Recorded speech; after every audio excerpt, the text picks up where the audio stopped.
Pete Sampras hasn't won a tournament since Wimbledon in 2000 with the Hamlet Cup he had against Tommy Haas down in the second set. Sampras down a set, but he leads at 5-3. You feel good about attacking? Oh, got a little soft backhand volley like that, and feel good about it. Pete gets the second set, 6-3. Third set, Haas serving. Haas perhaps taking notes. Look out. A little soft backhand winner. 16 tournaments without a win for Sampras. 6-3, 3-6, 6-2. The final. Haas the victory. Sure. Now Pete Sampras starts to lose his touch. If Pete had opted for golf or, say, farming as a kid instead of tennis, Andre Agassi says he'd have 16 more Grand Slam titles. As it is, the 7 he owns headed into the U.S. Open are fairly impressive. Actually, his whole life is impressive. The tennis, the Sinatra collection, the charitable foundation that's raised $20 million, that Graf gal, and the baby on the way. Linda Cohn sits down with Andre Agassi in our Sunday conversation.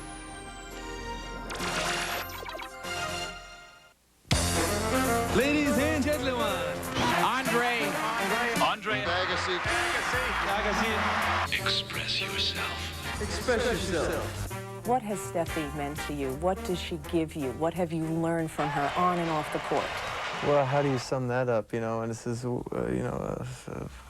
would need a lifetime to try to somehow express what she's meant to me and forget the fact that I'm in love with her. It's you know, she's incredible. I mean, what she's done and how she's done it has been phenomenal, and it's been something I think everybody can learn from. And, you know, it's inspiring. And congratulations, baby boy on the way in December. Obviously, excitement over that for you guys. And what's going to happen if he doesn't like tennis, Andre?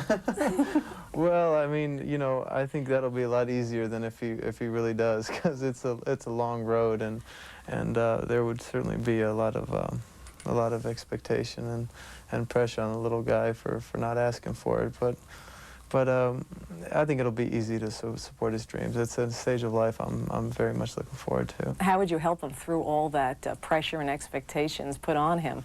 I would tell him move his feet and watch the ball. Sampras goes down to Agassi. Let's make believe for a second that you're not Andre Agassi. You've logged on to ESPN.com and you've noticed the question of the night is, which feat is more impressive?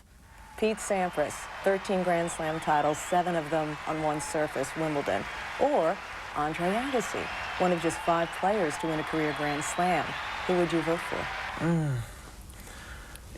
Remember, you're not Andre Agassi. No, I understand that, but you're still dealing with my knowledge of both those accomplishments and just how difficult each one of them is. I mean, I can't even begin to conceive of what it is Pete's done. Like, how do you win Wimbledon 7 times? You know, how do you do it? You know, by the same respect, I've been out there for all these years trying so hard to win all of them and to beat the best on each surface. I mean, it all depends on how you look at the game, what you value. To actually compare them, I believe is apples and oranges. I couldn't do that. I would say.